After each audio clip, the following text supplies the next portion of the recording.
This summer, Instacart presents famous summer flavors coming to your front door. Or pool. Or hotel. Your grocery delivery has arrived, sir. That was faster than room service. No violins in the lobby. Oh, seriously? Anyway, sit back, relax, and get delivery in as fast as 30 minutes. Starring your favorite snacks, drinks, and more. Download Instacart for free delivery on your first 3 orders. Rated H for hungry audiences. Offer valid for a limited time. Minimum $10 per order. Excludes restaurants. Additional terms and fees apply. We acknowledge the traditional owners of country throughout Australia and recognise their continuing connection to land, waters and culture. We pay our respects to their elders past, present and emerging. Welcome to This Song Is Yours. We're a music podcast that chats to artists, musicians and creatives on their songwriting craft and upcoming projects. I'm your host Simon Fink and welcome to episode 294. Today we're joined by Asha Lorenz from critically acclaimed UK indie band Sorry.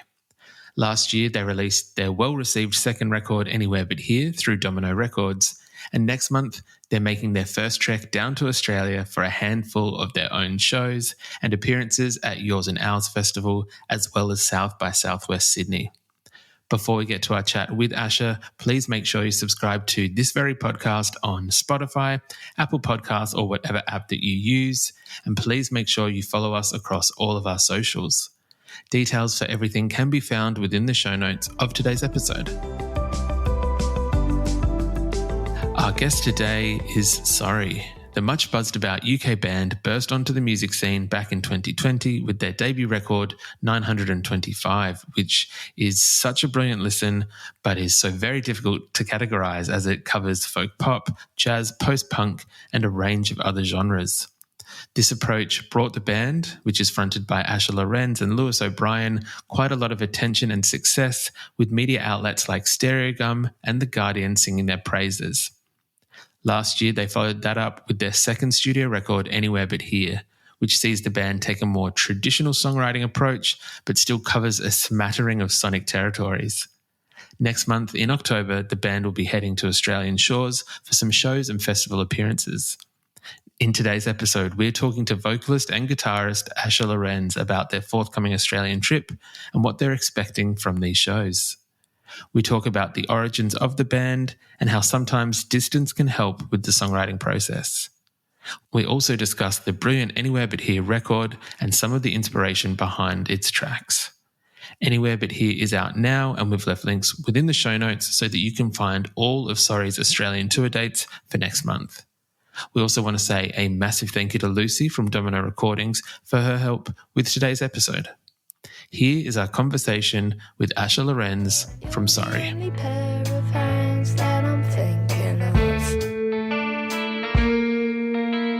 There's so many people that want to be, I'll see them walk around. Please welcome to This Song Is Yours, Asha Lorenz from Sorry. Hello, Asha. How are you doing? Good, thanks. How are you? I'm doing very well, thank you. Thank you so much for your time. Nice. Thanks for having me. My absolute pleasure. Look, I'm very excited and I'm very curious to speak to yourself about it. We're just mere weeks away from the debut Australian tour for Sorry. Obviously, a bit of a delay with COVID and everything else, but we're so close. How are you guys feeling about making the trek over to Australia? Excited, yeah. Excited. A bit nervous, but we're excited. Excited to play shows over there. And I've never been to Australia before, so should be a little funky time. I know there's a lot of excitement in Australia at the moment about you guys coming over. Oh, sweet. Where are these nerves coming from? I can understand your regular nerves. Is there anything in particular? No, more just like it's far away. It's not just how far it is. But I'm excited. I'm excited, mostly. Should be cool. I know that, there's a lot of people excited for it. Is there any, have any other friends in bands or musicians given you any, ideas of what to expect when you get out here? Not really. I haven't really talked to other bands. I've just talked to like mates that have been. But no, I think it's best not to have too many expectations. I think it will be fun. Well, I personally, very much looking forward to these shows. There are 5 headline shows, I think, across Australia and New Zealand, plus an appearance at Yours and Ours Festival and South by Southwest. So there's plenty of opportunities for people to see it in this live setting. I guess, what can fans expect from some of these live shows? I guess just good performance, really. Hopefully. I don't know. The songs from the records. We got a couple new songs as well that I don't think any people would have heard because we haven't released them. It should be a more interesting show. We've kind of reworked it over the summer festivals and stuff for going to Australia. So we kind of wanted to get it to. Yeah, we're happy. We've played lots of weird shows this year too. So I think it's I think it'll be cool. That's awesome to hear. Just out of curiosity, when you say weird shows, what constitutes a weird show? Weird show. We just played lots of European festivals and stuff, which I guess lots of people don't really know who you are, and so as in they can be weird because you're like, what's going on here? We're going on having a good time, and I guess you have to tailor the show for it to be a good show, but then also to play the songs people it just kind of just weird because it's kind of uncomfortable, but then it also helps to tailor the show into a more for next time so that people can understand it better, or you know what I mean? Yeah, 100%. You're wanting to maintain the what is it, like the true nature or the personality of the band while still hooking people in and trying to get them to enjoy and come back. Yeah, just for it to be interesting. Yeah. Exactly. This tour is in support of the record that you mentioned before. It's the brilliant second record from the band. Mm-hmm. It is called Anywhere But Here. I apologise, it's slightly belated because I think it's almost coming up on a 1 year anniversary, but congratulations on this fantastic record. Oh, nice, thanks. Yeah, it should be. We'll play some songs from 925 and also some other ones too, but yeah, it's in support of that one. With Anywhere But Here, it is the reaction. It seems like both here in Australia and internationally, it's been super well received. Has that reaction been seen within the band? Are you guys recognising that more and more people seem to be connecting with this record? Yeah, I guess. Yeah, I think. Yeah, when we toured it, kind of more when it came out, people came, and the London show was super busy, which was nice. So, but I think it's grown on people more. I think people like it a little bit. Like, I feel like people who didn't like the first one might like the second one more. But also, it's just kind of hard to tell what's really going on because you might get good review or something, but it's kind of hard to see if people are actually listening apart from. So, but I think some people have liked it, yeah, which is nice. I'm glad to hear that. It is a gorgeous record. This second record has marked like a little bit of a sonic shift from the first record. I think that the first record had a bit more of an electronic sound palette, whereas this one, it's more band focused. It's more kind of I don't want to say traditional songwriting, but like almost your 70s or 80s songwriters mixed with 90s shoegaze. What, I guess, inspired this shift in sound, or what changed within the band? I think when they did the first record, we were a bit confused about the process of it, because we would play songs live that were like super kind of rocky, but then me and Louis would just also make lots of songs at home and produce it kind of ourselves and do lots of like beats and stuff. So we wanted to, and then we wrote that one kind of over a longer period of time, like when we were recording it in the studio. So we just kind of did it in a little studio and would always be adding to things and taking stuff away, and I think it kind of was cool for that one, but I felt like it didn't feel like that developed, and as a whole record the songs were kind of, it was just kind of more abstract, and I felt like we didn't really have that much of a thread as much lyrically, or the songs, I think sometimes they didn't reach full potential. And I think then we just kind of listening to lots of kind of 70s artists, and kind of like, me and Louis, we just kind of both like the classics really. And I think for that one it was more of an emotional time where the songs were just coming out like that, and wanted it to sound a bit more pure sounding, and for the songs to kind of develop more, and it's just kind of what was happening, and wanted the sounds to all be in the same universe world more than the last one that was just kind of pulled from lots of different places, sometimes kind of hard to listen to. It's not that smooth. I can appreciate that. You're wanting, I think you used the word before, like a through line, which I think is a very nice way to put it. Yeah. I would love, if I'm able to ask, my favourite track on the record was Willow Tree. I think it's one of the most sonically pleasing sounding songs on this record. The horns that come in halfway through, just gorgeous. Are you able to talk about the inspiration or where this kind of song came from? Yeah, it was a guitar riff that I was just playing for a while, and then me and Louis kind of made a little demo of it.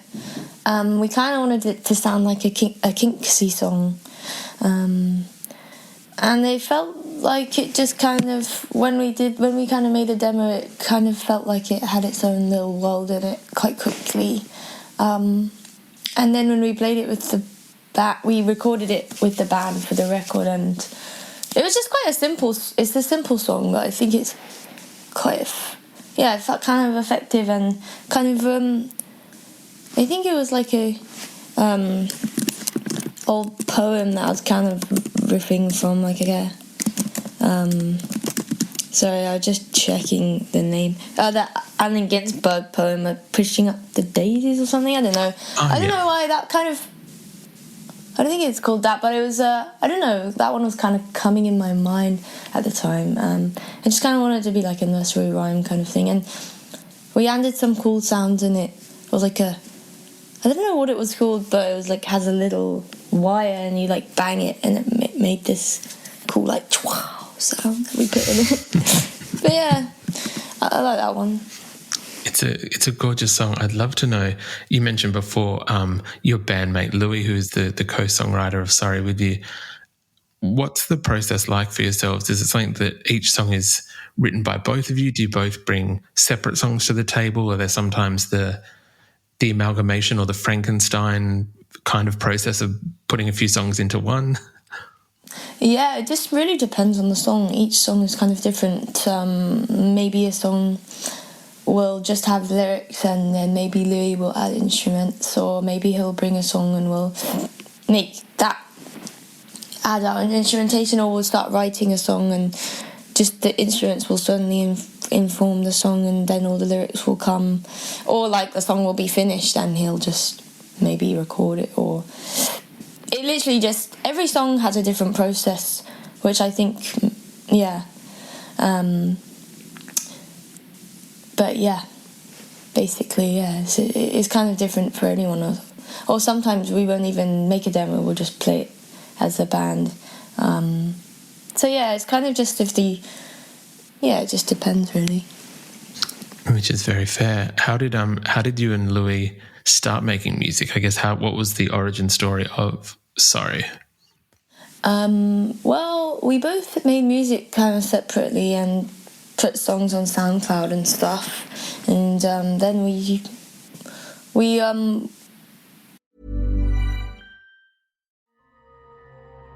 The most powerful designer drugs are the digital ones we use daily. And we get high off them. One touch, tap, like, scroll at a time. You know, just like tech creators want us to. Use digital without digital using you. Learn more at sync.ithra.com. This season, Instacart has your back to school. As in, they've got your back to school lunch favorites like snack packs and fresh fruit. And they've got your back to school supplies like backpacks, binders, and pencils. And they've got your back when your kid casually tells you they have a huge school project due tomorrow. Let's face it, we were all that kid. So first, call your parents to say I'm sorry, and then download the Instacart app to get delivery in as fast as 30 minutes all school year long. Get a $0 delivery fee with your first 3 orders while supplies last. Minimum $10 an order. Additional terms apply. Yeah, we were friends, so we kind of would be in competition with our SoundCloud. Of like, I don't know, we kind of like, we were both aware of each other's SoundCloud, and it was kind of be like a funny competition, but also just admiration for each other's tunes and stuff. And then we just made a little band, and it was pretty funny at first, and we just kind of put on nights for our friends and stuff. And then, yeah, we had, like, Lincoln was an original member. He lives on the road, on my road. And Campbell, we worked in a pub with him, and he kind of used to put on nights around London, and Marco joined more recently. I love that. I'm curious, what was it that, because with SoundCloud, obviously there's such a varying degree of the kind of music you can find on there. Were you guys making similar kind of music, or was it the same, I guess, like genre? I think some beatsy things were kind of similar. Like, I think we both hear the same hook when we listen to a song or something. So I think we have like a similar but different kind of hooks that we latch onto in our little songs. But Louis' songs, maybe more guitar-y, and sonically I think they sound better than mine. And they were like, yeah, you should check them out. And then mine were just, I'd like to like sample movies and stuff in mine, and he uses Ableton and I use Logic, so that, I think that's also where it's different. But yeah, you can check them out. Go on SoundCloud. We will add, along with all the normal Sorry socials, we'll put the SoundCloud links in the episode so people can have a listen. Sick. That's awesome. What kind of films were you soundtracking? Oh, sorry, sampling. I don't know, just like older films. I don't know. You can, if you find them. Yeah. People can find them. We'll leave them as a surprise. I don't like to reference too many things that are inspired by, because it's always changing, and then people always pinpoint that specific thing, and I'm like, I don't really feel that anymore. Yeah. Yeah. In relation to that, then, I guess, and so we won't focus too much on, I guess, asking inspiration behind things. Yeah. In terms of your introduction to songwriting, so maybe going back to the start of like where you became interested in writing about lyrics, I guess, where did that love or fascination come from? I used to do lots of sing-along with my family on my mum's side. They're quite a big family, and they would have lots of family things, and me and my cousins would sing old like Beatles songs or like Van Morrison songs, all together, and I remember feeling happy when I was singing those songs and stuff, and I'd always learn them off by heart, and lots of like Bob Dylan songs. And I remember that being a happy memory, and I enjoyed that. I don't know, I wrote a few songs. I always was, as soon as I could play the guitar, when I would write songs, and I think they would always be kind of dark, and my mum would be like a bit sad. But yeah, so I think I just always kind of loved songs. Yeah. Which is very cool, which is, I very much resonate with that sentiment, hence why we have a songwriting podcast. Yeah, that's cool. I know you mentioned before that it's obviously been a big year on the road, playing festivals, kind of playing gigs all around the world. Are you someone who can write music while you're on the road? Maybe sometimes like a few lines or a little riff might come, but I find it quite difficult to be writing on the road because I'm exhausted. Or in transit, I'm kind of unable to think too much, or it's kind of hard to feel like you have the space to think. But it does lead you to some funky experiences, which maybe will unlock someone saying something that you might hear, or and you might pick up some new songs that, you know, you gather experiences, I guess, that you wouldn't, that are new sometimes. 100%. I think that we've spoken to a few different artists about sometimes writing on the road is almost like not counterintuitive or counterproductive, but it's more so if you're playing gigs and having to rehearse all the time, sometimes writing, it might simply just be not an offshoot, but like a remnant of what you're already doing. You might need that distance from it to be able to actually have clarity on what you're creating. Yeah, I feel that.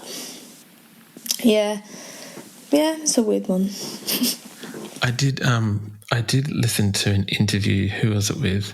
I think it was with I'm sure, as you're aware, you were a guest on, I think, is it 101 part-time jobs or jobs, the UK music podcast? Yeah. And spoke about wanting to study physics, I think it was, and how that kind of was able to look at providing that clarity or that break from music that allows you to kind of have those different introductions.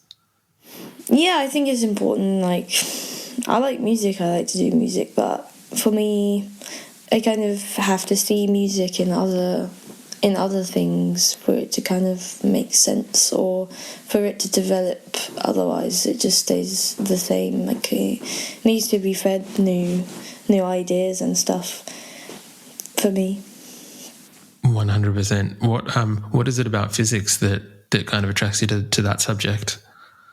Well, I don't know. I just guess last year I was just reading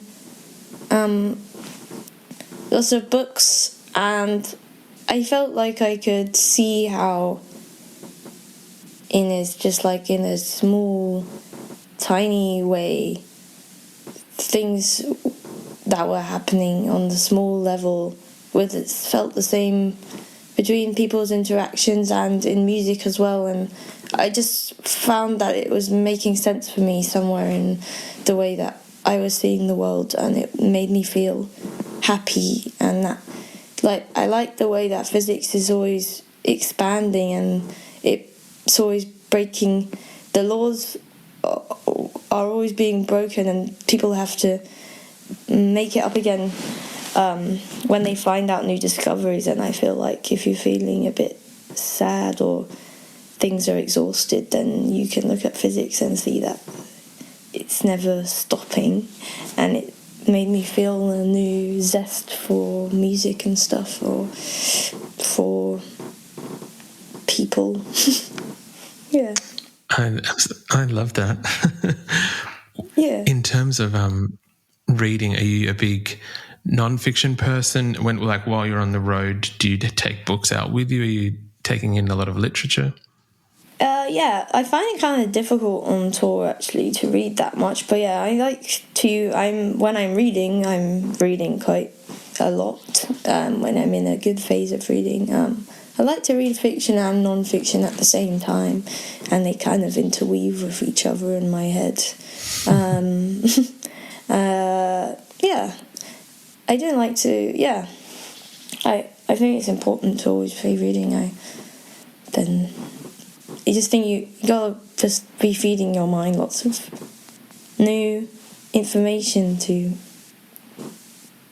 make sense of, make new things of. Agreed. Yeah, 100%. It's a new perspective to be able to find different ways to look at things and interpret things and everything else, which is yeah, I can very much appreciate that. Do you have any any book recommendations for those people who are listening to this podcast who might be looking for something new to read? I don't like to say specific things. I mean, I will just say this in all the interviews for the last record, but I just read loads of Carver Ravelli books, and those are the physics ones, because he just speaks about physics in like a poetic way, and a way that just the normal non-physics person can understand, and kind of that's where I kind of really started reading and enjoyed that. And yeah, I just read The Moon and Sixpence, which is like an English writer, but I actually really enjoyed it, and it was based on some artist before Picasso, and he like just runs off and becomes a painter in Paris, and it's all about his nature's quite odd, but you kind of love him, and I quite like that one. I didn't like it at first, but now I like it, which is Somerset Maugham. Yeah. That's cool. Definitely worth, I'm going to have a look at, looking into that a little bit further and having a read. Yeah, nice. As we've mentioned, you're coming down for South by Southwest and Yours and Owls Festival, which is a brilliant music festival in Wollongong. I'm not sure if you're across who's playing. There's a good kind of smattering of international acts and Australian acts. Just off the top of your head and no pressure, is there much Australian music that you're across or that you're kind of into? No, I don't know much Australian music, to be honest, and now my mind's going to go completely blank. So you should tell me who I should see. 100%. What we'll do, once we stop recording, we'll have a chat about some of the acts worth seeing, and then you'll be able to check them out when you're here. Awesome. It's not that I just don't listen to that much new music in the last 6 months anyway, so I think it's not an Australian thing. I appreciate that it's not personal, and I think, as we said, it's almost that thing of that when your job is music, you almost sometimes you don't want to be spending your free time with music. It's that having that break and that distance. So I can appreciate that.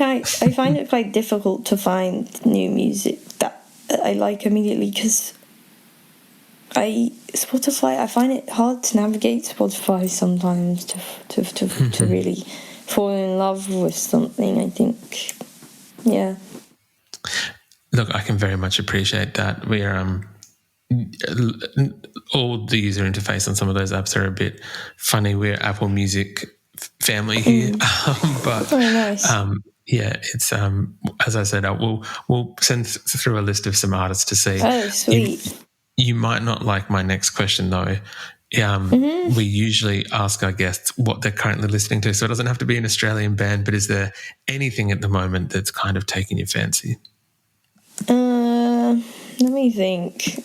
I need to think. Yeah, I've been listening to lots of the Cleaners from Venus, and I like their album Songs for a Fallow Land, and my favourite song on that is Stars Are Cold.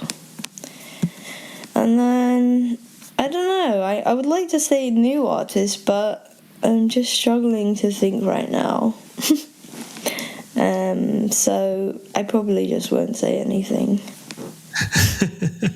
Look, I very much appreciate that recommendation. Again, as we've discussed, sometimes inundating yourself with a lot of music can be more harmful than good. So I appreciate the recommendation of that one band. Asha, thank you so much for coming on to the podcast. I very much appreciate it. Oh, awesome. We look forward to seeing you in Australia next month. Awesome. All right. Lots of love, man. See ya.